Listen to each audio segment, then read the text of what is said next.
Hi, everybody. Welcome back to episode 91 of the Simple Film Podcast. I'm your host, Colin, and I'm joined by my co-host, Chris. How we doing, everybody? We're just a couple of best friends passionate about all things pop culture. If you're looking for lukewarm takes on movies, video games, TV shows, or even the occasional comic, we got this show for you. That's right. That's right. Oh, I don't know why, but that was... Makes you lightheaded. That was... Fuck, I didn't breathe through that, I guess. You gotta take a sip of oxygen. Sure, that was obnoxious. No, you're good. No, hit me with another, actually. Yeah, you're solid, man. Do me a favor. Give me one of those again. Yeah. No, this week, we did not go see Napoleon. I just didn't happen. Yeah, timing didn't work out for us. Busy with work. Schedule conflicts. I did want to mention, though, last week I was talking about Ridley Scott being like, fuck you nerds, when everybody was like, this isn't historically accurate. I saw a fucking headline where he's like, apparently it's getting pretty rough reviews in France. Well, and he basically is like, what the fuck do they know? And he was like, that's their history. He was like, the French fucking hate themselves anyways. And it's just like they aren't a fair guess on whether this is good or not. Everybody's like, this guy's a sore loser. Yeah. The fuck does their own country know? Yeah, right. He's like, fucking nerds. Like, all right, Ridley, just chill out, man, and just sit down. Yeah. But just so take the L. Take. You should be used to taking the L at this point. Yeah. You got Northman. Yeah. Well, that wasn't him. No, that was. Oh my God. Who was it? Same guy who made Barbarian. No. The guy that made Barbarian is the guy from Whitest Kid You Know.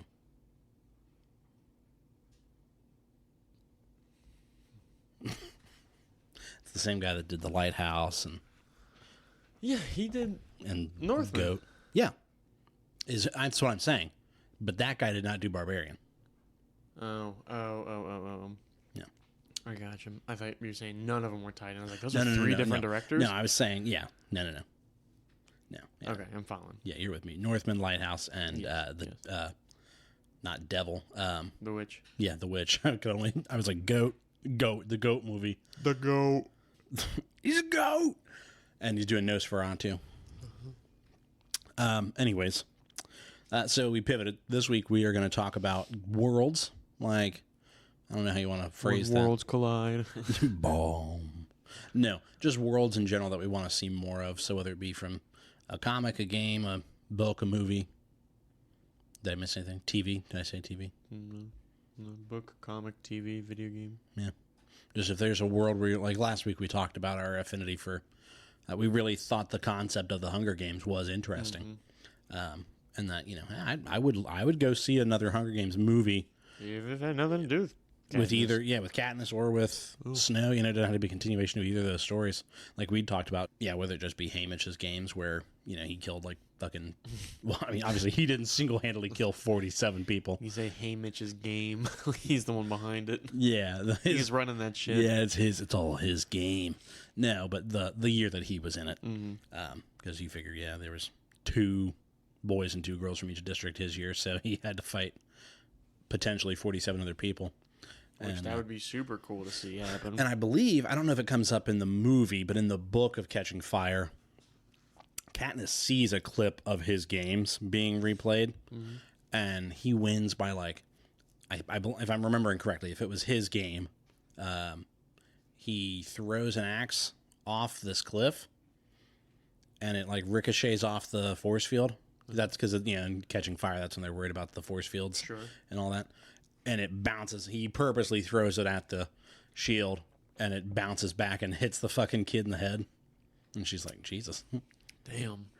And so it is that weird thing of like, because, you see him as a middle-aged dude with a drinking problem, Right. And you're like, but, I mean, he's killed at least one person. And there's a reason why he's got a drinking problem. Right, yeah, it's because of the games. And to be the only living victor before her and PETA. Yeah. So he's kind of alone out on that part of town anyway, because you get like the victor row. But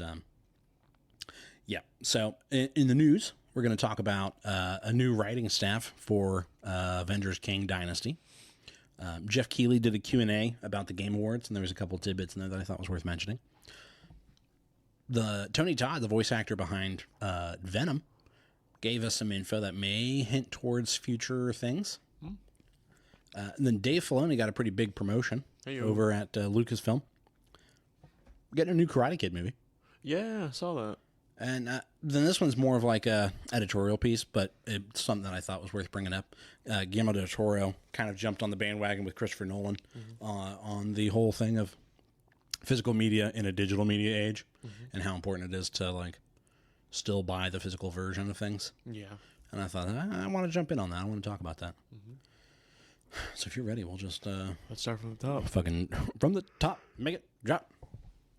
Let me take a sip. A sap. I've had farts that sound like that. They're just fighting and fizzing their way out.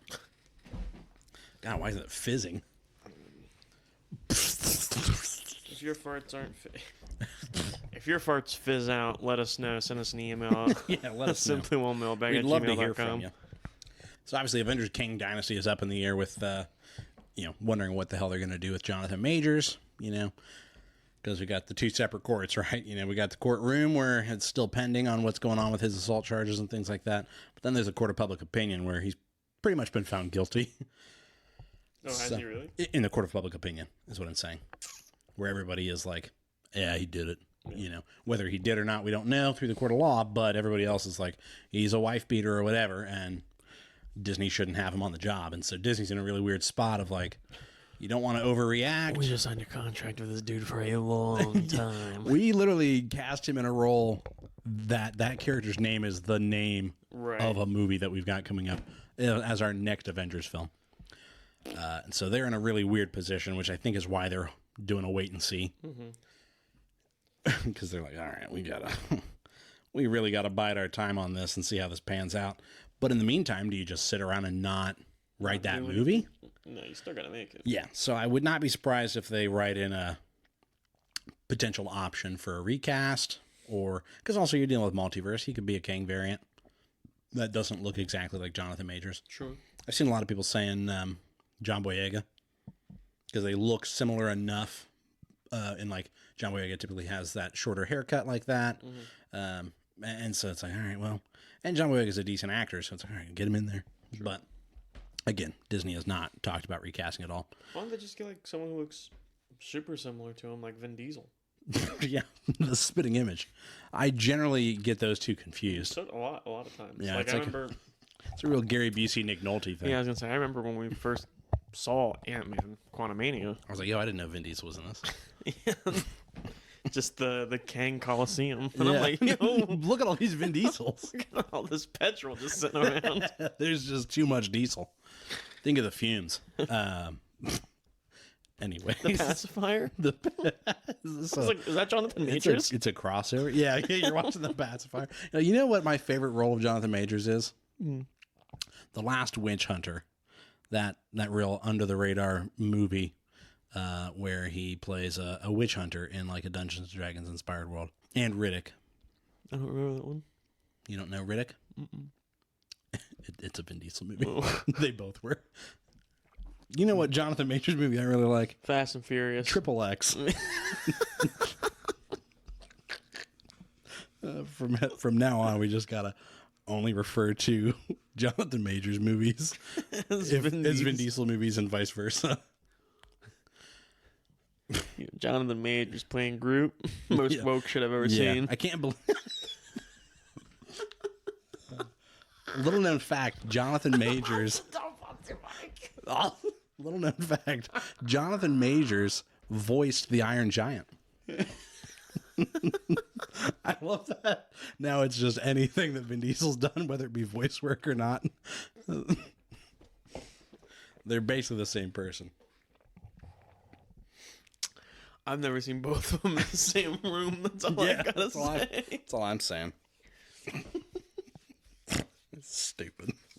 Vin Diesel is Jonathan Majors. Alter ego. That's how he's getting his acting roles. That's right. Oh, for his age, Vin Diesel got in really good shape for Creed 3. Yeah, he did. Yeah, he did. He did. He was jacked. Anyways, Deadline is reporting that Loki Season 1 writer Michael Waldron, who's kind of credited as the creator of Loki, obviously the show, not the character, is going to be writing basically the rewrite of Kang Dynasty. So it gives me a little bit of hope because Loki season 1, smash. Yes. Loki season 2, he didn't have anything to do with, but they laid the groundwork, so smash. But I do hope that you haven't finished Loki yet, have you? Mm-mm. Dude, what the fuck? You've had time. Yeah. My fault. You know how it be. You know what it is. So I'm about to just start spoiling it because there's a lot of stuff that I keep having to dance around. Okay. But I won't do that to you today. But next week, it's fair game. That's fair. Fair game. No, there's a lot of things that tie in with like Kang and Loki that I wonder if maybe that's a good sign that they're getting the writer from Loki to go make the Kang Dynasty movie. Because there are some hints like towards the end of Loki towards like the Kang Dynasty stuff. Sure. But not as much as you would suspect for the fact that the end of the first season was like, you fucking meet the guy, you know, and the start of the second season is like, he's back. Right. We got to stop him from coming back. The series doesn't dwell on that in the second season, which was strange for me, but it did make me wonder if it had anything. I don't know how far it was in production when all that happened with Jonathan Majors.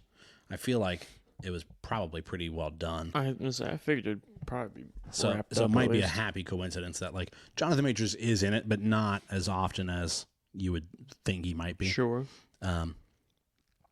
But I do wonder, like, okay, how are they going to tie that in? Because without giving too much away, at the end of Loki season 2, they do manage to somewhat resolve it so that the multiverse can still exist. You know, because there's this whole thing of like, oh, now we got to go back and trim all the branches because otherwise Kang's going to come back. Right. And they think they maybe find a way to patch that up, right? Obviously, with the Kang Dynasty movie coming up, that's not going to work out. Right. But it does Not around here, partner. Not around here, partner. That's just Vin Diesel. Not around here, partner. Not around here. When I say Vin Diesel, I mean Jonathan Majors. Yep. But just for the record, if this was a comic book, that'd be an asterisk, and then there'd be a little footnote at the bottom. This is tough because you haven't watched Loki. But yeah, basically shit's happened at the end of Loki that takes Loki out of the story, but also keeps the multiverse intact. And I do wonder if they might bring Loki back in some fashion in Kang Dynasty, which would be helpful to have the guy that wrote the first season on staff to go, all right, you kind of have a vibe for that character in that show. Right. Put him in here in some way. Yeah. How's he going to work? Yeah. Because, like, they did a good old-fashioned, same thing they do with Loki every time he has a quote-unquote ending. They leave him in a spot where he's fucking Loki, the god of mischief, dude. He could come back. Right. You know? Or that could also be He's his died ending. 4 times. Right, yeah. Or that could be his ending, and you'd still be like, okay, yep. But all of that to say, I hope it works out because I want it to be good. I miss Marvel, man. We did get a weird like nothing. I mean, it's not a nothing trailer. We got like a teaser trailer of sorts for Agatha. I forget what they're even calling it now. House of Chaos, House of Harkness, Covenant of Chaos. That's had like 4 titles now. Yep. House of Darkness. I don't remember. But either way. How's the Vin Diesel? House of Diesel. She did Father the Son in the House of Diesel. She did get... I'm just completely losing my train of thought thinking about Vin Diesel as Agatha Harkness now. I always get Catherine Hahn and Vin Diesel mixed up. You know, Anne Hathaway and Vin Diesel. You know, in Step Brothers, when John C. Reilly is fucking the shit out of Vin Diesel in the bathroom. I can't stay golden, Tony boy. Yeah. Like, you can't forget it. Yeah, like that's like the back of my hand. Anyways. No, they put out like a featurette of like the making of behind the scenes, whatever is happening, but didn't really show us much. And it's just a weird series where I wonder how much it's actually gonna like matter. That sounds mean, but I don't see her being a big player because they kind of took Wanda off the board. Agatha felt like a pretty natural enemy for Wanda. Yeah, but Agatha, to our knowledge, is just trapped in Hexville or whatever. Yeah. What the fuck was that place called? West Point. No, that's a military academy. Yale. Vin No. Dieselopolis. I couldn't tell you. She was stuck on the planet from Riddick. Yeah. Thought the fucking table was going down. No, either way, yeah, she was basically put in like magic prison by Wanda, and so it's like, all right, so she's kind of out of the cards. Wanda's definitely out of the cards because the Marvel like encyclopedia or whatever has her classified as dead after the end of Multiverse of Madness. Now, I go by comic book rules. We didn't see her die, so she's dead. She's not dead. Yeah, but at this point, maybe that version of her is sure. But then like we also have that weird thing. Again, it's that weird Marvel problem where I feel like they're throwing a lot of stuff at the wall. We had the weird ending of Multiverse of Madness after the credits with what's her nuts? Charlize Theron showing up and being like, "Yo, I got fucking weird hair. Let's get into the dark place." And he's like, "Big bet, I got a third eye." And she's like, "Bet." And then they just went in. But and so I don't know if that's going to play anything into, House of Harkness, Covenant of Chaos, House of Chaos. I often forget about what's her name from Feeding the Dogs? Multiverse of Madness. America Chavez. Yeah. Like she was able just to. She punched holes through the multiverse. That's it. Like that's cool, but like that's it. She could just at will travel through the multiverse. I mean, to really boil it down for Multiverse of Madness, they're like, we're just gonna punch our way through until we get you back to your place, and they punched themselves through 3 multiverses. Yeah. That were basically all the same. Yeah. And there was one that we got to see that was paint, and then it was like, all right, we're here. Yeah, I mean, we saw flashes of a shit ton of them. Yeah. And then they hung out one that was the same, and then went to one that was like had been destroyed. Mm-hmm. So, well, I wasn't impressed with that movie. That's not what you said at the time. No, I mean, even at it, I was like, I wasn't that big of a fan, and you were grilling on me about it then. At the time, you said overwhelmed.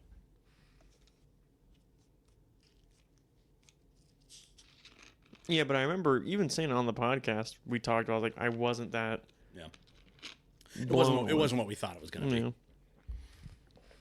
I just don't want you pulling the old internet thing if something's good and then you get enough influence from outside and then you go, no, it's bad, actually. No, I mean, I even said during the thing, like, the scene with the musical notes really just didn't do it for me, and I was like, that didn't feel like... that. It just didn't do it for me. No.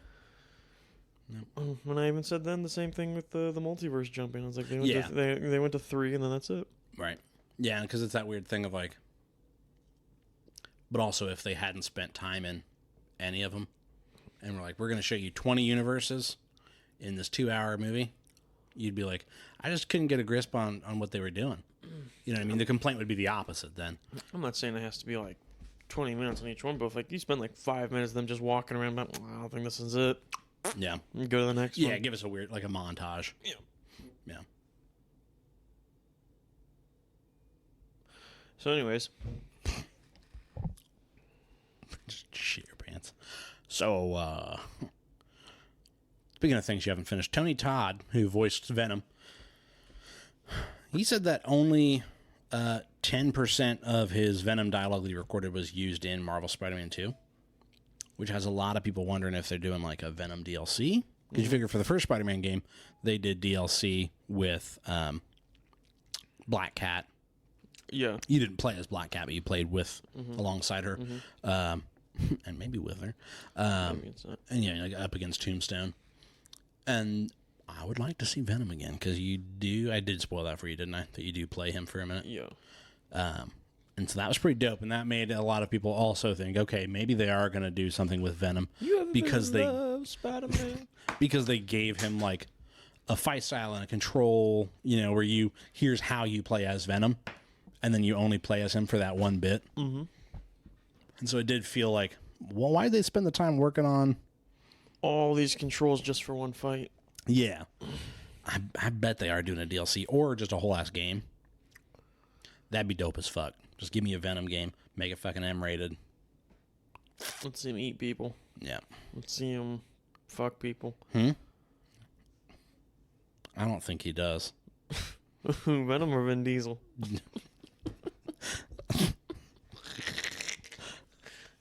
It's like, Vin Diesel is everybody. I just like the idea of looking at a movie poster and it's just everyone on it is Vin Diesel. It's like Star Wars: The Force Awakens. Just everyone's bald-headed ass. Just the egg in a vest. Got a hard V-neck. Yeah. No, he's in a fucking wife beater. He's in an That's A right. shirt, you know? He's just fucking family. And he's like, I don't know, man. It's just fucking bizarre. Those movies aren't good anymore. Like, they have weird ebbs and flows where overall they're bad movies. Yep. But then there's some that are good. And you're like, now wait a minute. Why am I really enjoying this movie right now? And then you just watch the next one and you go, fuck. Oh, brother. Oh, brother. Oh, brother. He's like, someone say family. Get out of here, Vin. Anyways, yeah, so old Tony Todd, maybe he's got fucking loose lips and they're going to have to assassinate him. I guess it's not Disney, you know what I mean? They don't have people following him to his car, but... Right, well, that we know of. That we know of, right? He's chilling. Fiddling. Fiddling. Fucking Dave Filoni. Yeah. Dude with the cowboy hat. Yeah. Made the Clone Wars. Yep. And Rebels. Yep. And Ahsoka. Yep. And he played a part in The Mandalorian. Yep. And The Bad Batch. Yep. And I'm missing one. Boba Fett. Yep. Book of Boba Fett. Yep. That was a stinker. Yeah, it sure was. Is there another show that I'm missing? The Ballad of Diesel. Vin Diesel. I don't think he worked on that one. Either way, pretty sure. That was Jonathan Majors. Yeah, my bad. Get it mixed up all the time. My fault. You can see how I mean, look at them side by side there. Yeah, you can see how. You can see how I made that slip up.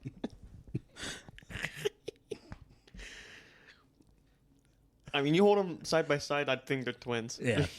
Right. Are they related? It's the old Office meme, you know. Show us the difference between these two pictures. They're the same picture. No, Dave Filoni got promoted big time to Chief Creative Officer. CFO. At Lucasfilm. CCO. I don't know. Chief Creative Officer. CFO. Nope. Chief. You just heard Oh, there's the F. there was an F in that word. CFO. That's where the F comes from in CFO. No, do you know what CFO stands for? Chief Financial. Yeah. Yeah. Yeah. And like, I'm pretty sure, I don't know if anybody else, Chief Creative Officer may be a role that was invented. Sure. You know what I mean? I mean, obviously all roles are invented, blah, blah, blah, philosophy, but currency only has meaning because we assign it value. That's Anyways. right. Time is a man-made construct. Well, no, time exists. The way we experience it is different. Bingo. Time's the fourth dimension. Mm-hmm. And we're a third dimensional being. Mm-hmm. That's why we've experienced it in a straight line. A linear. Yep. Anyways, yeah, so Vanity Fair was the one that kind of cracked the news open, was like, yo, fucking Dave Filoni. Baby. So in the past here, he says, this is old David Filoni saying, quote, in the past, in a lot of projects, I would be brought into it. I would see it after it had already been developed a good ways. In this new role, it's opened up to basically everything that's going on. He added that when we're planning the future of what we're doing now, I'm involved at the inception phase. So we'd kind of talked about this back when The Mandalorian had done well. That like, you know what? Put this guy a little higher up the Star Wars chain. Yeah.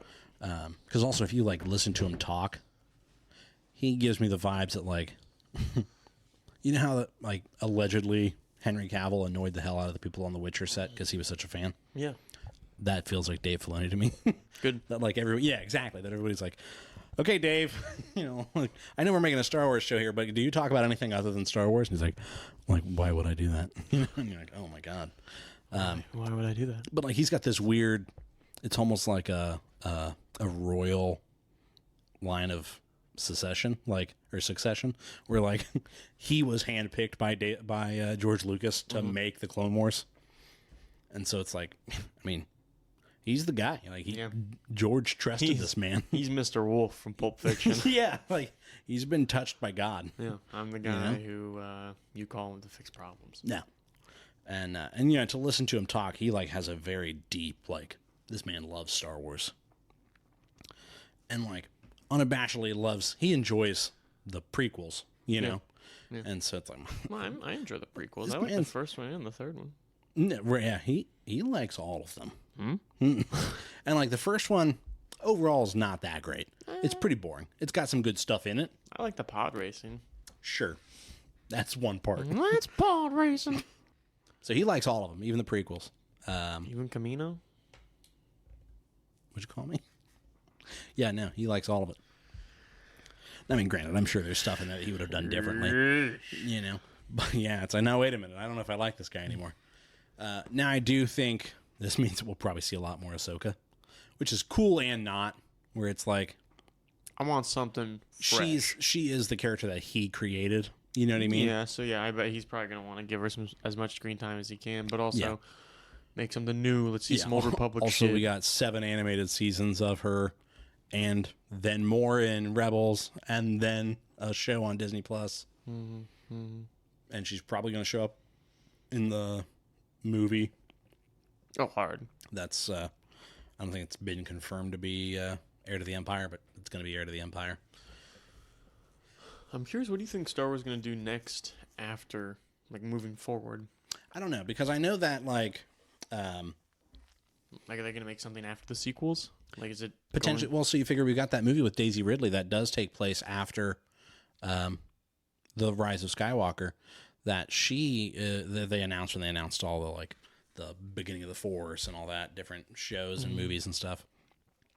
And she just recently was talking about how she didn't want to do another Star Wars thing.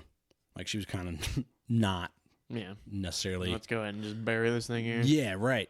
But then she said, like, the story that they brought to her was totally not what she had expected, you know, when they were like, hey, you want to come back and do Star Wars? And she's like, I'll read it, you know, because money, you know? Yeah. But then she was like, oh, now wait a minute. Like, actually, I'm okay with this because it's supposed to be an older Rey, but obviously not like... not going to get like old lady Rey, I don't think. Right. Maybe like in her 40s. Right, yeah, where she's been doing it for a minute. 20 years. Right, because you figure she's about 19 or 20 in The Force Awakens. And so, yeah, give her another 20 years. And you could put some gray hair in Daisy Ridley and put some wrinkles on her face. She's not a Jedi either. She's... Right. Well. What is that? Somewhere in between. She's got her yellow crystal. Yeah, well, yeah, because she fucking...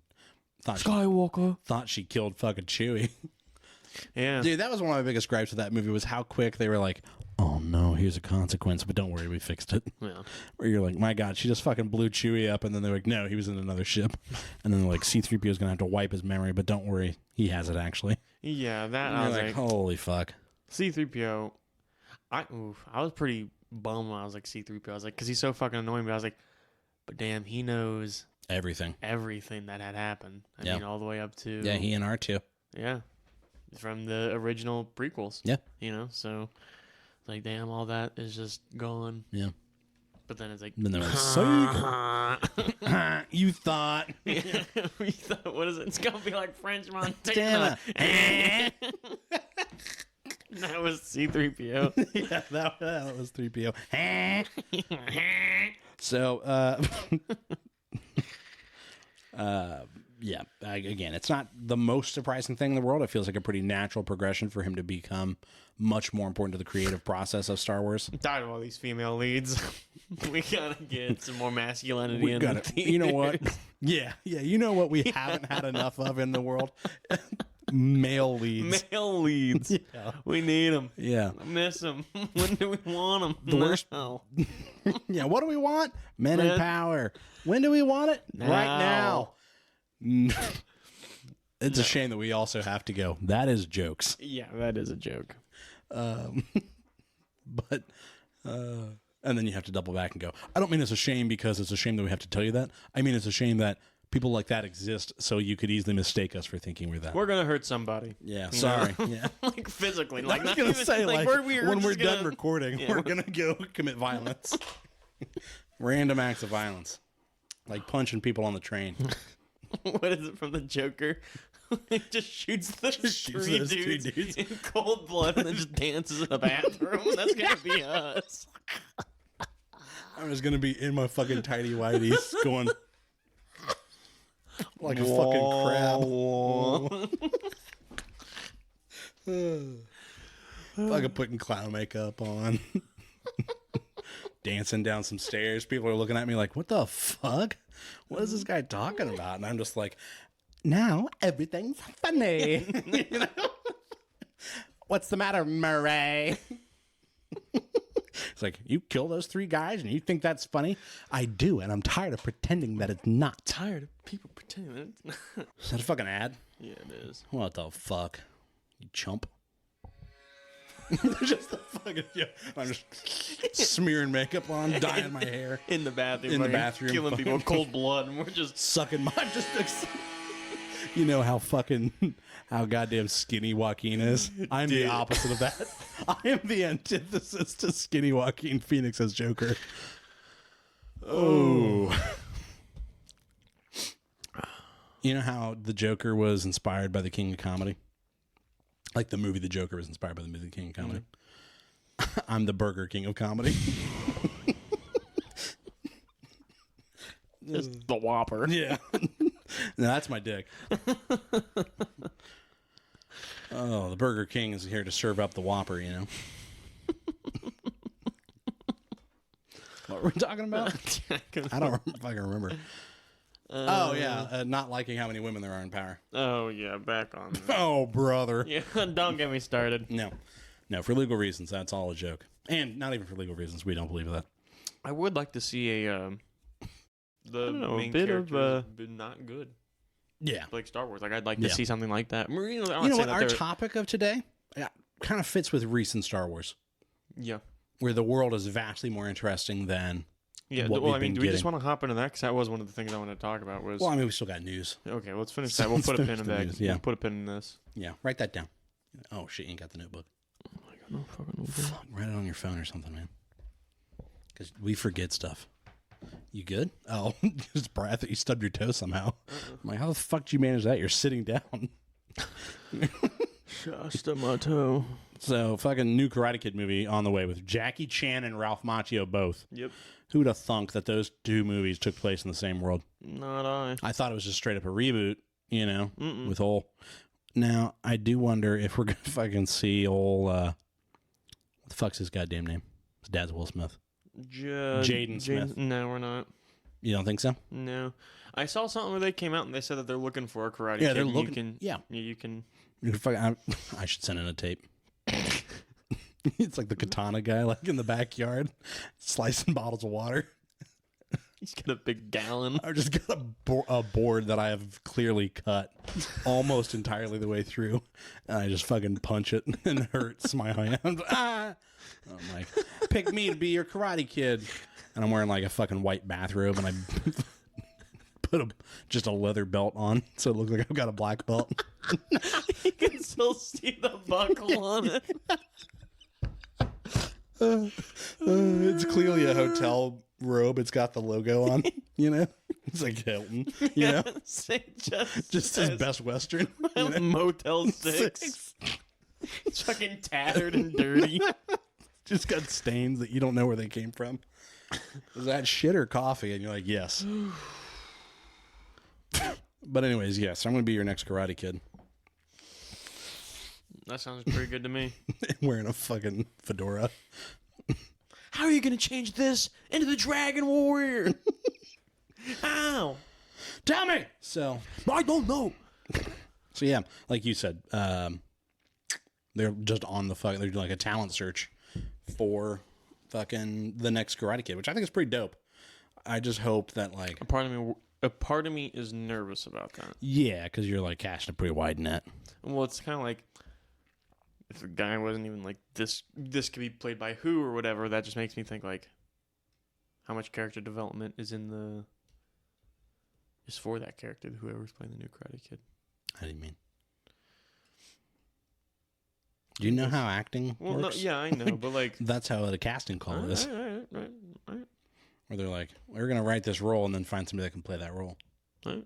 Most of the time. Most movies aren't written like, I'm writing this for Robert Downey Jr. You know what I mean? Oh! Like a fucking creaky door. That was. What do you mean? It was, yeah. Hello? What was that? What was that? I don't know what that was. I'm scared. That wasn't me, guys. I gotta go. She just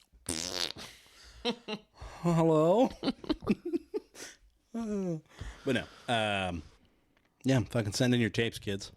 You could be the next Karate Kid. Audition tapes. Yeah. For the movie. Yeah. So, what's next? Yeah, send tapes of yourself for Ralph Macchio and Jackie Chan to watch. Of you doing karate, of course. What is it from It's Always Sunny in Philadelphia when Frank's on stage and he just cannot seem to get over the fact that all the kids are going to go that way and I'm going to go this way. Don't touch me. Don't touch me. Get off me. You got to pay the troll toll. So, the thing I did want to talk about. Yeah, fucking Guillermo del Toro and Christopher Nolan have both been like, hey, fucking buy the DVDs of our movies and don't rely on streaming services to see your stuff. Yeah, which we've talked about before. We've gotten to the conversation. Yeah.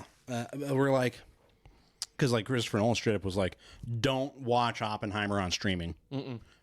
First of all, I've been in the editing bay with the team putting together the Blu-ray to make sure that like it sounds and looks as best as it can at home. Yeah. Because it was a movie made for the theater. Yep. You know, so how can we adapt that to the screen in the best way possible? He's like, that's not how it works on streaming, you know? He's like, so the best home version of Oppenheimer will be the Blu-ray that we put out. Yeah. And streaming services can just change their mind and just take stuff down. You see it all the time. It's going away, you know? Netflix leaving is soon, huge, yeah. you know? And then you've got like, where you're like, oh, is that on Netflix? I know it used to be. I watched it. And you search where to find it, and it's like, no, nowhere. it's on Paramount Plus. Yeah. Right? Well, and you figure, look at us with 28 Days Later. How hard it was to find that. You know, I mean, we were like, holy shit, we found it on Amazon. We bought it as quick as we could. And now we own it, and we don't have to worry about that ever again. Right. If we hadn't found that, that movie essentially disappeared. That's scary. Yeah. And so that's kind of what they were talking about. It was like, you know, as like, you know, Fedora, you know, movies are art. You know, they're an expression of art. If that art only exists as like an intangible, you know, like it's not real. Yeah, and it can just disappear, and then it's gone. And you know, the idea of art is that it's supposed to far outlive the person that creates it. And if it doesn't actually exist, it can't. Right. And so I thought that was a pretty interesting. I'm with that. Same with like video games, movies, and stuff like that. I always prefer to buy the disc version. Disc version. Yeah, the physical copy. And like books are a really good example of that, where it's like the double-edged sword of technology of like, I could write a book and publish it on Amazon, you know, and maybe that's how I get my big break. But also, if every book I've ever written is only in digital copy and then Amazon goes away for some reason, I don't have anything to show for it. Right. You know? Or like a very personal example. All of my wedding photos only exist as digital copies. You know what I mean? And like the photo that was taken was a digital photo, you know? It was uploaded onto a computer, edited, uploaded onto a drive. I downloaded it. It's on a drive. It doesn't exist. Yeah. And like if that drive crashes, luckily I've got like 4 backups of it because of that very thing. But still, like, yeah. I don't think it'd be bad to print them off. Yeah, to print them all out and just have a photo album. Or that way. You know, I mean, I guess it's the same thing of like the Lighthouse of Alexandria burning down, or the Library of Alexandria burning down. No, Library in Athens. That's what I'm trying to think of. Burning down. And, you know, who knows what was there. I don't know, man. The idea of loss of information is scary to me, and I don't know why. You know, the idea that, like, could you figure, before us, like, before, like, the last 400 years or so, technology wasn't a straight line. Like, progress wasn't a straight line. There was dips, and, yeah, I mean, look at Rome, and then after the Roman Empire, there was the Dark Ages. Yeah. You know what I mean? Where it's like, whoa, now wait a minute. These people had currency and cement, and now there's people, like, that don't even know they existed. And it's like, that's scary. Yeah. And the idea of something like that being possible is unsettling. But, you know, put your tinfoil hats on, kids. They're coming for you. Humans always prevail. Yeah. We do. But you know who always prevails? Nature. Mother Nature always finds a way. The world was here before us, and she'll be here after. Well, not at the rate we're keeping her at. Well, no. The world will survive. just not in its current state. No. You know, it'll change and we'll not be able. That's the thing when people talk about the world ending, it's that we're doing damage to the planet that makes it so that we can't live here. Mm-hmm. You know? Yeah, after time, it'll be back. Yeah, it'll fix itself. We just won't have survived what we did to it. How long do you think it'd take Earth to heal itself if we make it like to the point where it's like, oh, we can't live here anymore? I don't know. I mean, you figure the universe works on a total different time clock, you know, on a total different calendar than we do. Yeah. You know, for us, we work on like 24 hours a day, you know. The Earth is fucking 5 billion years old. Right. You know. She's still a young girl. Right. So, who knows, man. I don't know why we got deep about that, but... Fucking hopping in. Yeah. So, you want to start with Star Wars since that was the one that we got? Yeah. So, for Star Wars, I don't know, I think it'd be interesting to see a bit more of the world than, like, the Skywalker saga. Right. You know? And so, like, I want to be able to see... He doesn't have to be, like, Force-sensitive. Right. But someone who's just kind of morally... More like an Andor? Kind of. But, not, again, it's like his whole thing is wrapped up in that. Right. And so I want to see... more in that style. Yeah, stuff where the Empire's like... They kind of got my back with some of this shit, right? And then, like, so with some of the rebellion, you know, maybe stuff that doesn't work out, right? And just kind of being able to see the opposite end of that and maybe kind of, like, the mix between the two. Yeah. Just like geographically, I'd like to see like the uncharted regions. You know, show me parts of space that we haven't seen. Yeah, you know, go outside of Imperial territory. You figure that's where Thrawn was. You know, or is he still in the? Oh, technically not anymore. Okay, yeah, because I didn't watch Ahsoka, so I know that he shows up for like the last 2 episodes, but I didn't finish it. No, I need to. But yeah, no, with Thrawn, now that he's back and everything like that. And he's no longer on the outer rim. Yeah. I like it on the outer rim. Don't we all? But no, just, something, that'd be cool too, even just to see, like, some planets where it's like, they're, you know, I don't know, I don't want to say, like, developed, but, like, we'll see planets that are out there and they're, like, they're not even sentient. Yeah. Right? So I'd like to see a planet, maybe it's, like, just normal. Yeah. And they're like, what's the Empire? Yeah, right, exactly. You know, I never heard of them. A planet that has managed to, you know, achieve, like, you know, a pretty decent semblance of society with, you know, towns and cities. Yeah. But that just have no clue of what's going on in the... Yeah, you know, people coming up going, like, how'd the Empire affect you guys? And, like, the who? The what? Yeah. I don't know. You know. We've been just doing our own thing here, man.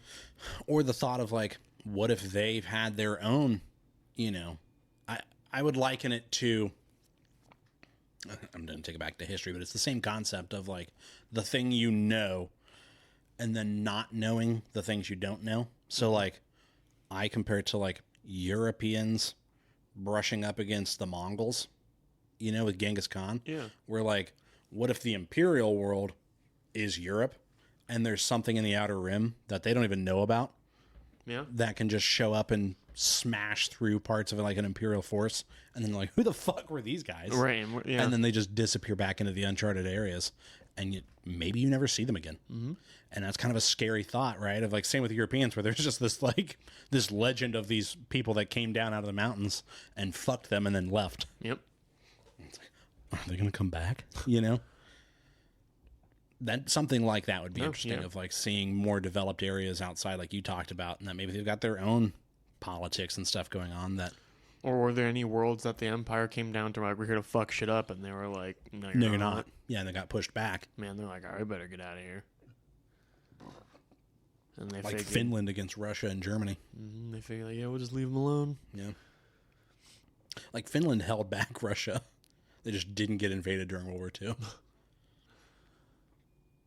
Was the kid with the terminal illness in World War Z? Yeah, just the sea of zombies rushing around him. I feel like I bring that movie up all the time, or that story up all the time. But World War Z. Yeah, that's another good one. There's like the world around, especially in that movie. Yeah, I'm curious about stuff like that more with like the rural area. Like how bad would it affect the rural? Like like the middle of nowhere. Yeah, like Montana. Yeah, right. French Montana. Where you're in a state that state has less population than some of the largest cities in the country. Like You know North what I mean? Dakota. Like, Yeah. You're like, I mean, who's out there? yeah. And Not even real, theory has it. Yeah, yeah. I've never been there. I've never seen it. No. It's just on the map. I just take their word for it. I don't think so. Yeah, That's nice not how I try, operate. pal. Yeah. There's Wake only, up, sheeple. as far as I know, there's only 9 states in the great USA. Because I've been there. I've been to the whole 2. Yeah, I've been to 2 of them. You know, So there's only 2. It's real. But, yeah. No, the one that I thought of when we brought this up was the game Mass Effect. Mm-hmm. Where, and I'd kind of talked to you about this on the way home. I guess we're sticking with a space theme for the first couple. But was that X-Files? What was that? I was trying to be.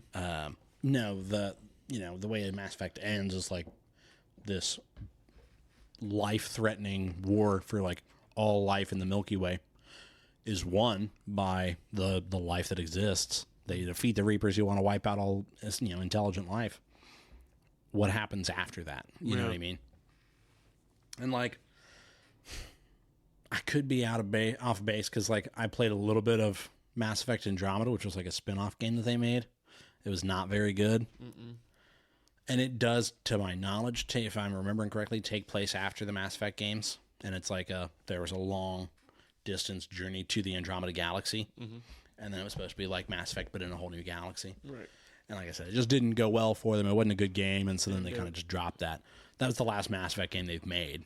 But now they're working on the next Mass Effect. They keep teasing us. So I guess I'll get an answer to my question. Like, what happens after that? Like a 14-year-old boy at a dance, brushing up against you, teasing you with Teasing it. you like that, yeah. You're like, you gotta stop. I gotta go to the bathroom. I gotta go to the bathroom. With Fucking- your date, and she's pushing up on you. Yeah. Fucking, they're playing Little John in the back, and you're over here chubbing so fucking hard. It's the first slow song, and your hands are on her you're hips dripping like a fucking faucet in winter, dude. and call you fucking Mr. Coffee, bro. Yeah, with an automatic drip. That is foul. You go to the bathroom, you have to fucking dab dry. My knees are. Just got fucking with paper towels, just trying to dab the tip, and it's just stringy. it's like fucking dog slobber. You know, You're washing the inside of your undies out. you're gone for like 40 minutes. You had to call an audible and just pitch them. Like, All that they're for gone. naught. They're gone. All They're gone. That time wasted for nothing. Just for you to be like, fuck it. Fuck it, I gotta get back out there. And like you're stressing. The longer you're in there, you got the fucking nervous shits. I'm taking too long. She's gonna think I was pooping. You're like, no, she's now worried about you. Yeah. You've been gone so long that pooping isn't what she's considered. I thought he was pooping, but he's been there. Someone should go check on him. Sorry, I couldn't find the punch bowl. Couldn't find the punch bowl, and she's standing like 3 feet from it. Yeah, I couldn't find the punch bowl, and she's like, Sorry, I couldn't find the punch bowl. That one there? Oh. oh. That's a good thing we're right here. You thirsty? I'm parched. Oh, if it was a snake, you know? If it was a snake, it'd have bit me. All right. Like, that actually sounds like fucking my high school years. That's how smooth that was. You were smooth as butter. Frozen butter. But no, Mass Effect. Yeah, pretty interesting world to me. I love all the lore. Because they did a really good job with that of, like, there are several alien races in it. You know, I mean, it's a very well thought out world of, like... Universe, even. Yeah, exactly. Of, like, wow, there's a lot of... And I love the idea that humanity is the most recent species to gain that level of technology. So we're the young guys on the block, you know? And there's political, like, issues between the other races that are, like, 1,000 years old. Yeah. You know? And so you're like there was actual genocide in the game that, like, one species committed upon another. And you just are like... You get to be the dumbass. It's like, why are you guys so mad at each other? Yeah, why don't you guys like each other? You're like, well, they actually released a plague that makes it so that we only give birth to stillborn children. And you're like, I'll bet. Oh, word. All right. Why'd they do that? Like, well, because we may have gotten a little out of hand and tried to dominate the universe. You're like, oh, word. Okay. All right. And so that's one of the things that I really enjoy about it is that you do get the feeling of you are new to this and this has all been happening. Right. And again, it's that thing behind the veil of like, we're little old us on Earth, you know, we can't even see the next star system very well. I feel like that's how it would be. Yeah. Like I don't think we would be the first ones. No. We're too fucking stupid and ignorant and selfish. Ignorant. But yeah, so that does really interest me. So I would like to see more stories in there that are good. Yeah. Maybe I should give Andromeda another crack. Yeah. I'd like to play Mass Effect. Yeah. I'd like to play it with you, not like, no, don't do that. But I enjoy it, so I would like to like sit through it again. Yeah. But how about you? What's your next one? One of the big ones which we started to talk about. Excuse me. My God. So So fucking sleepy, dude. So rude is what you are. The motherfucker's going through. Having a tough time. It was like the John Wick world. Apparently, the Continental's pretty good. I've heard really good things about it. I got a couple buddies who are watching it, and they were like, "Yo, cut it out." ass." So I really got to watch that. But yeah, like by the last one, was really good because we got to know some new characters like the Tracker. Yeah, pretty dope. Which I want a spinoff of him. Like I want to see more about him. Yeah, and like I can't think of what was Donnie Yen's character's name? Jim? No. I don't know. Greg? No. No. Played by Jonathan Majors. Yes. No, it was Donnie Yen. Are you sure? You're positive? Like Google that real quick. I'm not saying you're a liar. I'm saying I know what I'm talking about. I'd just be very surprised. That was it. Are you fucking with me right now? It's empty. Why?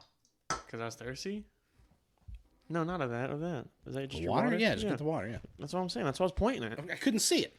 Well, I couldn't even see your drink. I'll kill you. You stupid son of a bitch. French Montana. But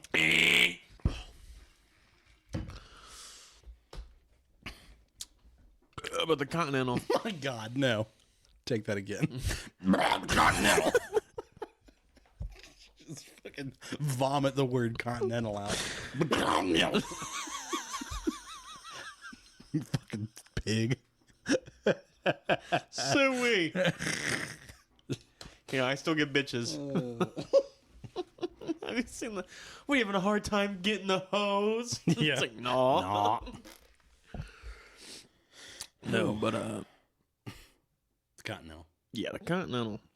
It looks really good. Apparently. Mel Gibson's in it. Oh, really? Yep. So the Continental's not that good. Right, yeah, you just immediately double back. But no, so yeah, the Continental I hear is pretty good, but I thought just the fourth one was really bad, and it's like as the movies progressively go on, like It's diminishing returns. I guess like one of John's biggest like perks is how mysterious he is. Yeah, but and that's I feel also like his biggest drawback as a character. As a main character. I feel like there's pros and cons to it, right? Like I feel like, and they got them both in the cons when they could have had them both in the pros. Yeah. Like with how mysterious he is, it was a con that they just like he has such this reputation. Yeah, being like just this fucking dude. He's the Baba Yaga. And then he's really not. Right. Like he's not doing anything outlandish. I mean, yeah, he is.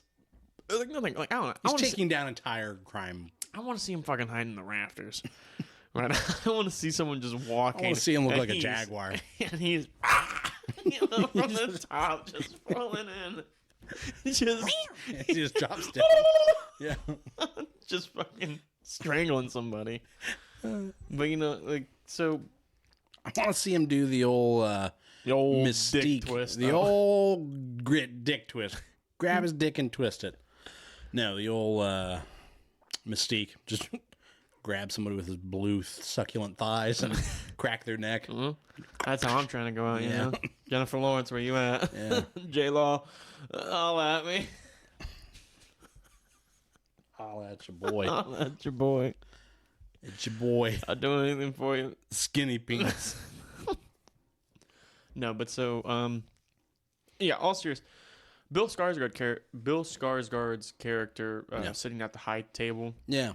Again, really cool. The politics of it, learning what's behind it. That sounds really cool. And John doesn't really dip into that. I think the farthest he dipped in with his blood oath in the second one, but he ends up just killing him anyways. to solve the problem. Yeah. So I really wasn't too fond of that. And even like, so I guess like just trying to tie everything together. I know John was out of the game for what was it, 2 years before his wife died, or was it could be not even 2 years, like a year? I feel like it could have been longer than that. You think? Yeah. We'll have to come back. We'll have to circle back to this maybe another time. But for John, like, I didn't think it was that for too long for him to finally be out of. Because it felt like he'd been gone for a while. The way everybody acted. You know what I mean? Yeah. Even even probably in a world like that, a year is a long time. Yeah. I mean, a year is a long time. Yeah. But because I just feel like he probably left, if I remember correctly, he left to get married. It wasn't like he was married and the worlds were getting entangled with each other. He left because he wanted to have a life. Yeah. You know what I mean? And after a couple of years, his wife died. Because, like, in the first one, when he digs up that, like, emergency case, right, that he buried underneath, like, there's only, like, 3 or 4 stacks of maybe 10 gold pieces. Yeah, right. And then now in the fourth one, people are pulling out just stockpiles and stockpiles. And it's like, well, in the first one, he gave some dude a single gold coin. And they're like, yo, I'll fucking clean up these 8 bodies that you just have. Right. Now they're fucking exchanging, these large amount of coins, and that's acting like it's nothing. Right. So I'm just confused on how that worked. I don't know. You know what I'm saying? Like, it just seems a little messy. So now you're saying the world's not as coherent as you'd like it to be? No, I'm saying that I find it more interesting, but I just want to. I feel like more clarity on that. More clarity, yeah. Because like from the first one to the fourth one, there's a lot of jumping around with John's character. And, inconsistency. Yeah, and so I feel like it's cool. I just want more consistency, and I feel like the tracker would be such a beautiful segue into that because the tracker also feels he's an outsider, right? Well, he's not part of the Continental, yeah, right. So like and it could be a full blown like you start when the tracker. His backstory of like, okay, how did he get into this? Like a Lion King 1.5. Right. You know, show his side of John Wick 4. Right. And so his introduction to everything as far as like understanding the currency, the Continental rules, everything like that, why they're in place, and how the cops are handled, like affected by it. Yeah. And so I think that'd be a really cool opportunity. And plus, the tracker's so fucking dope. Dude, that fucking his vest that he pulls out from the backpack and... Yeah, pulls a fucking bulletproof vest up over his head, out of the backpack, and his backpack with the pistol in it. Got a shield on it. Yeah. Ah, damn, that was so fucking cool. And his fucking lever action rifle. And it was a Spitfire because he'd shoot it and you see the flames. Well, no, that was in that same building, but the guys that John was fighting had the the incendiary ammo. Yeah. Yeah, he had a short, like sawed-off lever action rifle. Yeah. Fuck. He's got his dog. Yep. Which again, like, this all stems from a dog. Yeah. Right. Yeah. And I get it. The moral is it's deeper than the dog, right? Right. But yeah. It's like, what are we doing? Doing an awful lot here. Yeah. I bet you if it was up to him, he. But again, you saying like, I get it. It's deeper than a dog. I think that's a flaw of the characters of the movies. Yes. Especially John, where like you were saying it's a pro, and I think it's a con, is like... Because he is mysterious, but it becomes a con because we've seen 4 films and I still feel like I don't know anything about him. Right, except for his wife. Yeah. All I know is that his wife died. And they killed his dog. Right. And I guess like as you we go on... We learn a little bit about him being like adopted by the family there in... was it Belgium? Yeah. With the or was it just in Berlin? Was he just in Germany there? It might have just been Germany. Yeah. I can't remember off the top of my head, but yeah, like that martial art group disguised as dancers. Because they all did like ballet. Well, because he goes to that lady sitting in the auditorium. well, that's in the third one. He goes to the ballerina. But I'm talking about in the fourth one, he has to go to his family to get them to punch his card for him.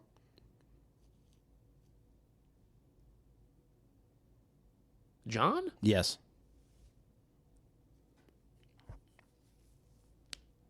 Oh, yeah, but they're not. Yeah, his adopted family. Yeah, right, Okay, yeah. It's like we learn a little bit there, but not enough to like. First of all, it didn't stick, obviously. No. You know what I mean? We're like, first of all, you're like, what the fuck are you talking about? And then you're like, oh yeah, as goofy. But like, and so like, yeah, there's some other things that we learn about too. Is like, because like to shut down the theory of like this all started from a dog. It's like, yes, but it's because it's the wife that it's the dog that his wife got for him. Not even that. To the point of I can't remember his name, but the guy from the second one who came back and was like, "Yeah, I got your blood oath." Oh yeah. That's really what kicked it off because he killed him, and then that was that, right? Yeah. And then that was just how it ended. Yeah. And then with the second one, that killing him, and then on or killing his ground, sister, and then him having to kill him, and then to kill him on continental grounds, for it to be excommunicated.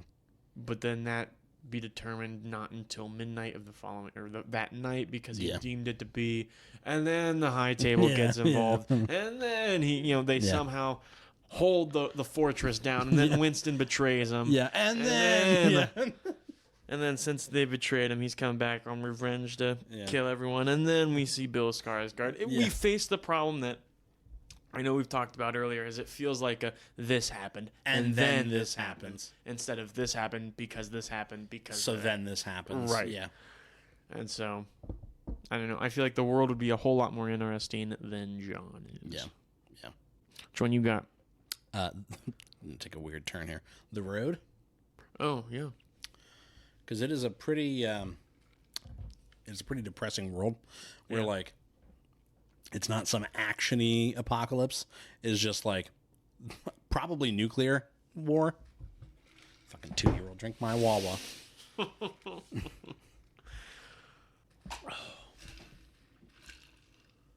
You're there fucking tearing it up too.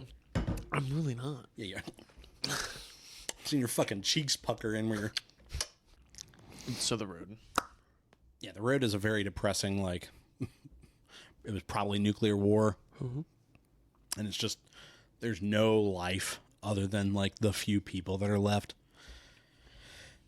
And it is this weird thing of, like, they do run into people periodically, and, like, most of them aren't good. Yeah. You know?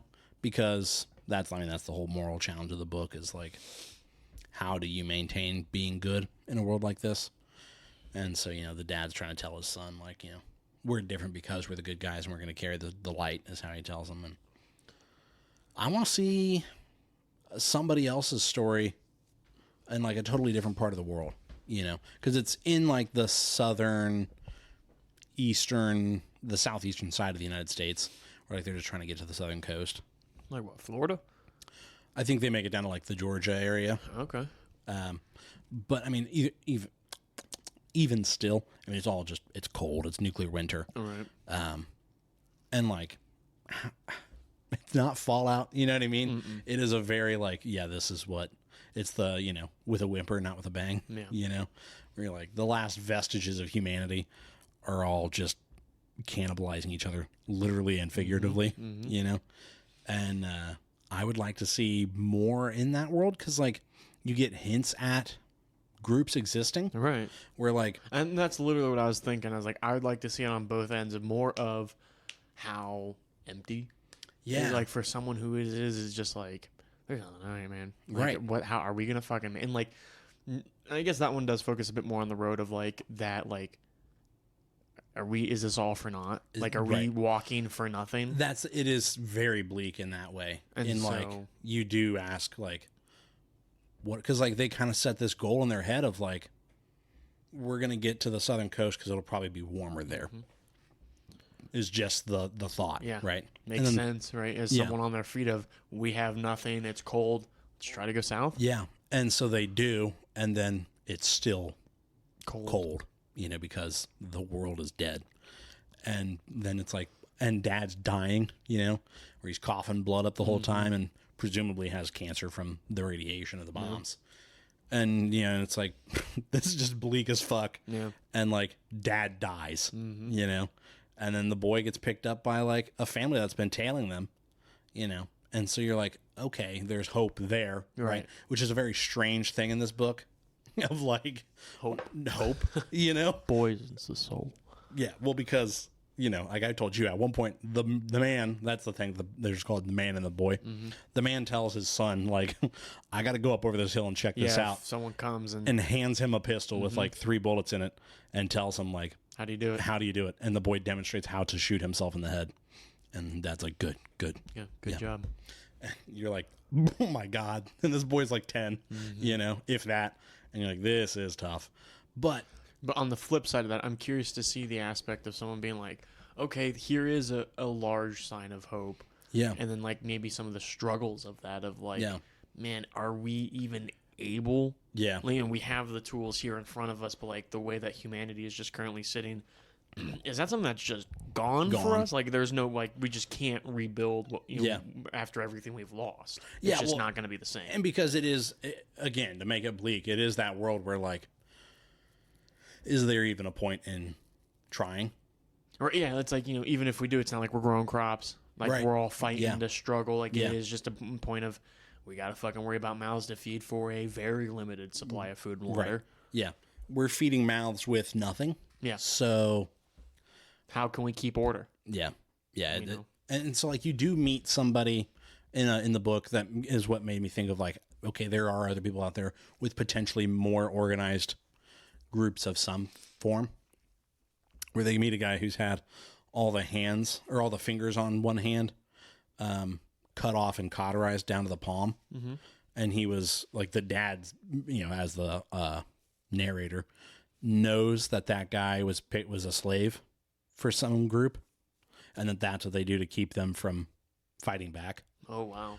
And so, like, there's something out there that's like organized enough that they've got slave labor and things like that. Yeah. And so there is a civilization of some kind out there. And this guy got away somehow. Right. You know, and so that's interesting to me. Maybe that'd be cool to learn a story about them. Like, how the fuck do you get out of that? Yeah, right? Tell me about this guy who, you know, because, again, it could kind of keep with the, and again, all of this to say, Cormac McCarthy is dead. He passed away. Yeah. And so, like, he's not going to write a sequel to The Road. And also, The Road does not need a sequel. We could. Yes, we'll get a hold of his widow. Like, hey, we, who have never written a book, would really love to write a sequel to your husband, your recently deceased husband's very acclaimed book, The Road. It's mandatory reading in a lot of schools. Could we write a sequel to that? And she'd be like, yeah, I bet. Yeah, excellent. Perfect. And then we just write. We just go 80-20. Us 80, you 20. Yeah. Oh, yeah. Hard. But no, to see that, guys, you could keep it bleak in a way where, like, you know, the father's story was bleak because he's dying and trying to figure out how to raise a son in a world that does not condone being a good person. Right. This guy's story could be bleak because how do you maintain hopeful in a hopeless world while you're a slave in a world that's dead? You know what I mean? You're like, my God. But he obviously had some sort of hope and motivation because he escaped. And, like, he steals their gear, the man and the boy. What do you think Europe's side would be?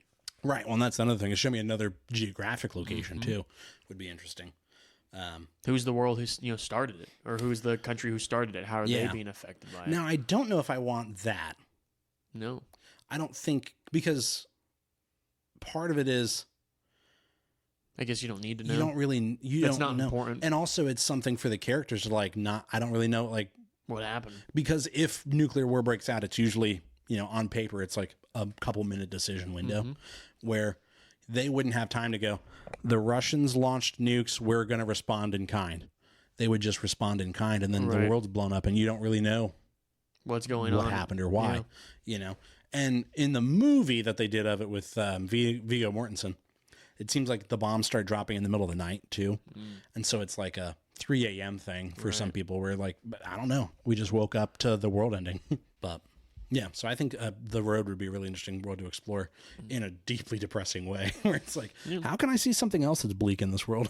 But that's the thing, is like it's a more realistic way of like, what if? Yeah. And I think that's what scratches the brain. Yeah, and it does. It scratches the itch because it makes it much more, what would I do? Yeah. You know, it manages to be a very human I don't know, like, whenever, like, it helps me see through the keyhole. Yeah. You know, it just opens that up a bit. Yeah. You know, to kind of be able to, like, put that in my perspective of, like, okay, how would I, like, if God, now I know the chances are low, but if I were to survive, I know I'd probably become a sex slave. Yeah, I'm having to shake some ass. I mean, come on. Yeah. I shake ass for work now. Right, yeah. You know, it's like, why wouldn't I do it in post-apocalypse? Yeah, for your life. Think about Channing Tatum. I'm betting my bottom. I am betting my bottom dollar. You're betting your bottom.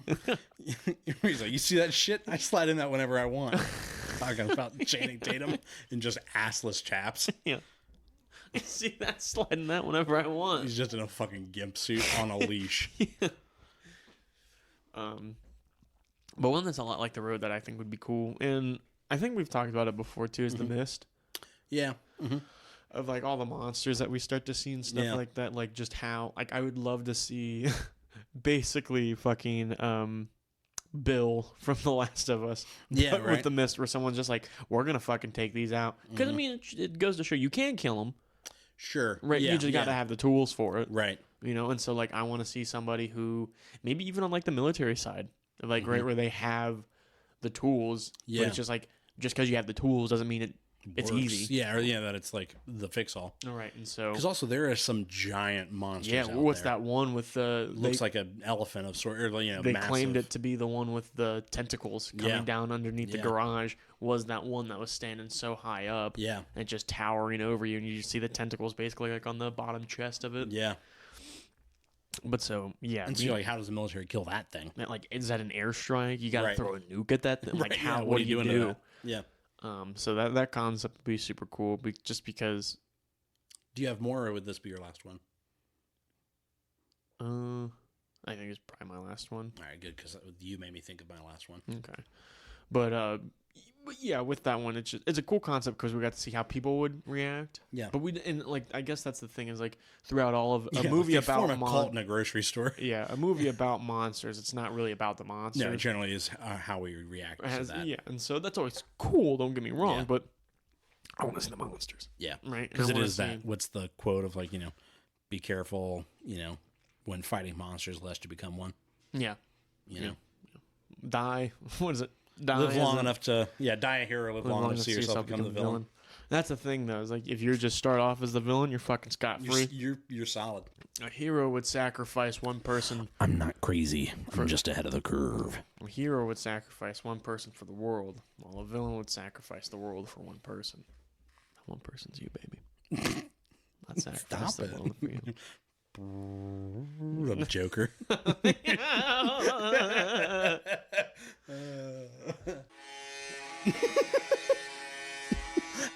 I'm just sucking it in as much as I can, and I'm still morbidly obese. Just I go to hide in the fridge, and I just fucking do not fit.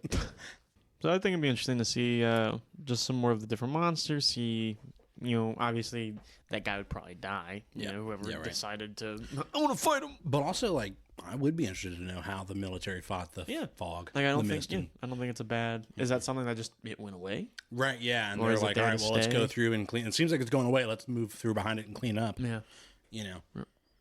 What caused it? Right. Yeah, because it seems to be extra dimensional. Mm-hmm. Like the fog rolled in from some other dimension, and these monsters came with it. Mm-hmm.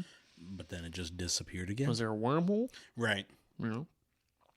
What about you? What's your last one? Yeah. Cloverfield, but not. I want like a Cloverfield 2. You know what I mean? Not 10 Cloverfield Lane. And though, to be fair, I want to see the follow up to 10 Cloverfield Lane, where like the end of that movie is she's gonna go help fight the aliens.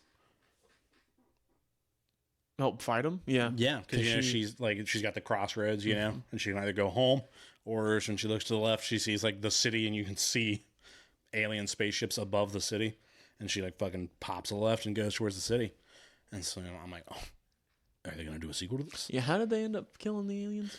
She throws a Molotov cocktail into its fucking mouth. That's right, as it's because getting the ready to gas eat her. that it spits out is flammable. Mm-hmm. Yeah, but fucking in that one, what's his name? John Goodman was right. John Goodman was right. He wasn't wrong. Yeah. But Cloverfield, that's a good one. Of like, okay, like OG Cloverfield. With the big monster. And T.J. Miller. Uh-huh. And yeah, he gets bit in half. Mm-hmm. And then, at the end, it's just the main guy and his girlfriend hiding out under a bridge when the bombs are dropping. Yep.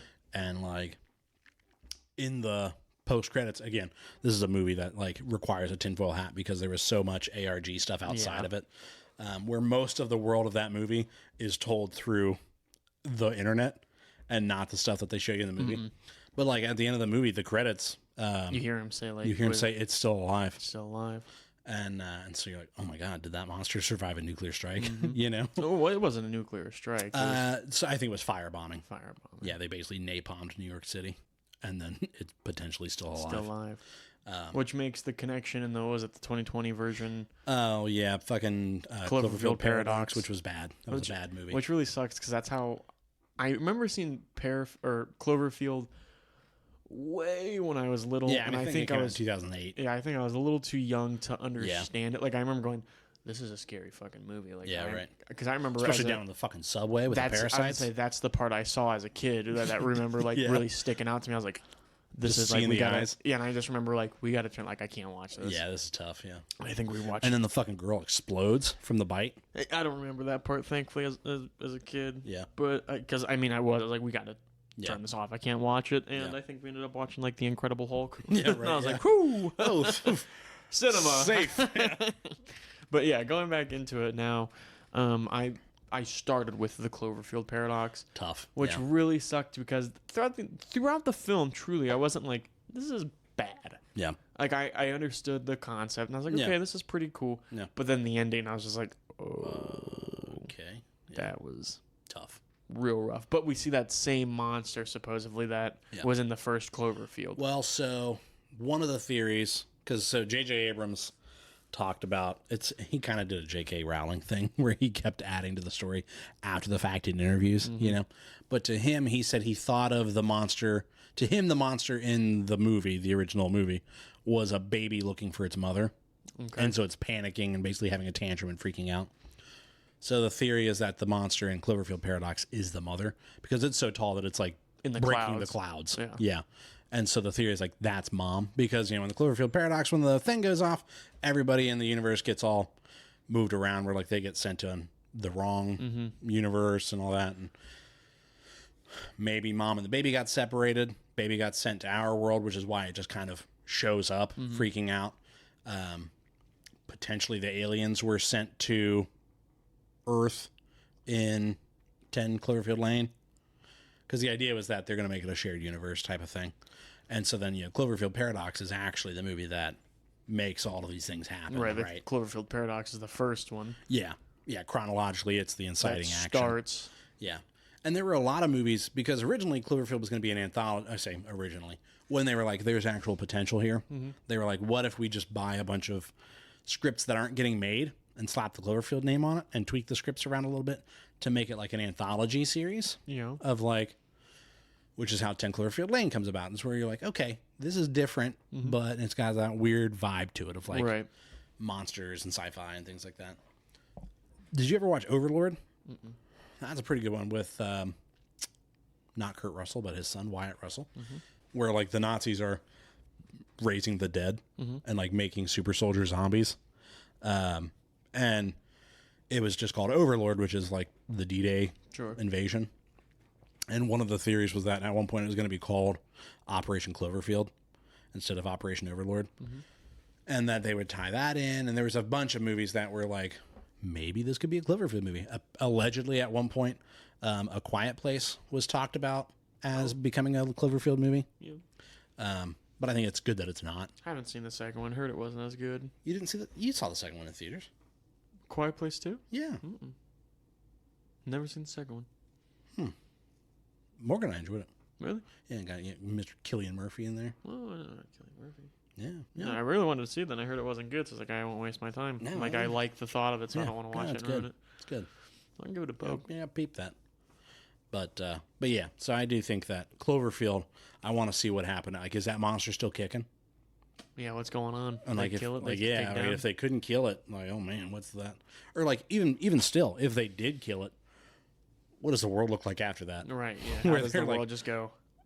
So a monster came out of the ocean and killed New York City. Not even, maybe. Yeah, right. Just like the monster just appeared. Right. Well, I mean, it did come out of the ocean, but did it just drop into the ocean, you know? Because, it came out of the ocean and took the Statue of Liberty and all that down. Well. But, yeah, Cloverfield's got a real big spot in my heart. I like the Cloverfield. Yeah, I like Cloverfield. Cloverfield Lane was good.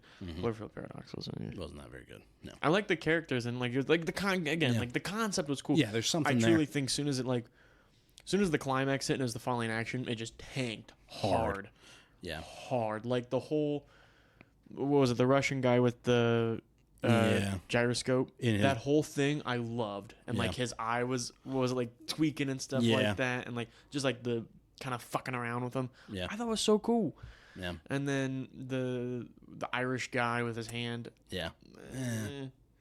The American, the woman. Yeah, the main character. With I can't remember her name. I thought it was cool with her family and like having the option of being able to go back. Yeah, right. And if she did that, she would never know that there was a monster. Like she really just fumbled the bag, fumbled the bag on it. Yeah, hard.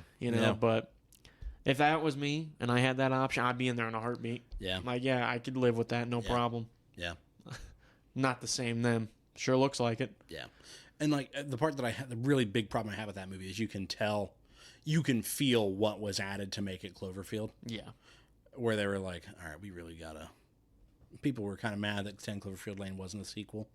So we're going to put some more into this to make people go, ooh, Cloverfield monster. Mm-hmm. We're going to very obviously film the husband down on Earth, but not show the monster that he's running from while things are falling apart. And then the only clip that you see is that awful CGI. Terrible CGI. Monster.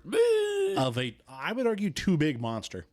Yeah, his head's sticking out of the clouds. Where you're like, if you're looking at this thing, you can't see the entirety of it. Yeah. Like, you're going to be able to see up those tits. Yeah. And then it's like, okay. And it's just like, with something that big, it's like, how is that not, as you're moving, as that monster's moving, he's just clearing clouds. And you're just like, each step he's destroying the earth. Yeah. Like destroying whole air, like towns. Yeah, there's just no way. Yeah, it just stops being an interesting threat because you don't even ask, how do you kill that? Right. You just, any way that they kill it would feel unrealistic. Yeah. Knowing what the baby was doing. Yeah. So I don't know. Yeah, they made it too big as it felt like what would be really scary is if it was bigger. You know what I mean? Yeah. It was like 1,000,000 Star Destroyers in the sky, and I'm going to strike them with lightning at the end of Rise of Skywalker. Where they're like, I'll tell you what if we attached a gun to a Star Destroyer that made it basically a Death Star? And then there were 1,000 of them. And you're like, oh, wow. Wow. Less is more, my man. Yeah. Yep. But, what you been thinking about, Chris? Honestly, that. Yeah. Like, everything we're just talking about. Like, just digging deep into it. Yeah. Forgot a cryptid this week. Yeah. But it's been a busy week, so. The best you got. But I don't know. I thought we were digging pretty deep into everything. Kind of spitballing around, so. What about you? Shitballing, I've been thinking about The Sims. I've been playing that a lot. We've been playing Lethal Company. Yep. A lot, which is pretty fun. We got your dad into it and stuff, so. Yep. Into it's a stretch. Yeah. We got him to play it. To play 3-4 rounds, and he was very quiet about it, so. Yep. Your silence was loud, Jim. Yeah. The silence heard round world. Yeah. But, so we just, doing all that and just working a whole bunch with the holiday around and stuff, working in sales. I'd say your retail sales. I mean, there's literally basically 9:30 a.m. to 8:30 at night. Yeah. And it's like, I've been talking to my boss about it, and she kind of raised an eyebrow because I was just like, do you want me to come in 9:30 to 8, like every day? Like, and she's like, well, why? And I was like, if not, I'm working like 10 to 8, and it's like, I might as well. Yeah, it's not that much of a difference. Come in earlier, get the extra break, and make more money doing it, right? Yeah, exactly. And so, just been doing a whole lot of that, but just on that grind. What about you, baby? What you been up to? What you been thinking about? Morgan and I have been not re-recording. We've gotten back to recording a couple of creeps podcast. Couple of creeps. So, when's one of those out? They come out on Sunday mornings. Okay. The episode that we released this past Sunday, was about the Wendigo. Oh, yeah. And last week's episode was about a woman whose name I cannot remember, who was the first woman in Australia sentenced to life in prison. Okay. Which for them is a big deal. They don't do the they don't do the death sentence. But no, she killed her husband in a pretty brutal fashion. Bingo. And if you want the gruesome deets on that, you'll have to listen to it. Go check it out. Yeah. Because I'll tell you, the thing that I enjoy about that podcast is I basically get to just show up and like just, all right, what are you going to tell me? Mm-hmm. You know? And, you know, because also true crime isn't my jam, you know? So when she finds one that makes me go, oh my God, it's always a good time. And that was one of them where, like, okay, so this girl's crazy. This woman's crazy. Okay, yeah.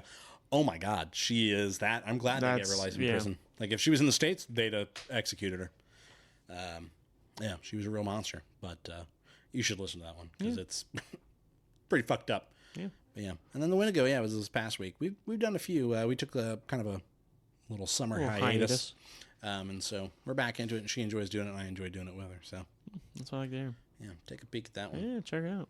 We want to thank you guys so much for listening to this episode. If you enjoyed it, make sure you give us 5 stars, like and review, and all that good such on iTunes, Spotify, wherever you're listening to us. Make sure that you're liking, following, subscribing on that audio streaming service of choice. That way you get notified when we post on Wednesdays every week.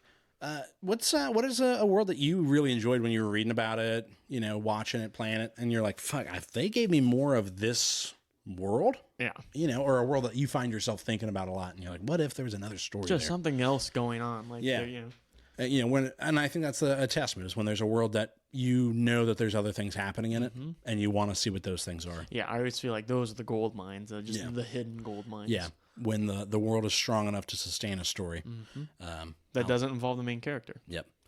So yeah, if you've got something like that that occupies your mind, let us know. How would they get in touch with us to tell us? You can always send us an email at simplywellmailbag@gmail.com. You know, you can check out our YouTube, Instagram, Facebook, Simply Well Podcast, or you can always check out our Twitter too. Our Twitter handle is _simply. That's right.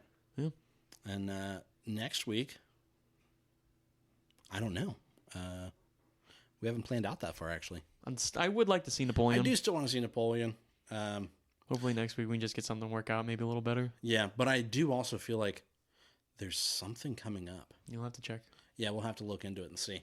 So, tentatively Napoleon, unless there's a glaring thing that's coming out that's like, oh shit, yeah. Yeah. But, so I think that's the episode, Chris. Tell everybody bye. Bye.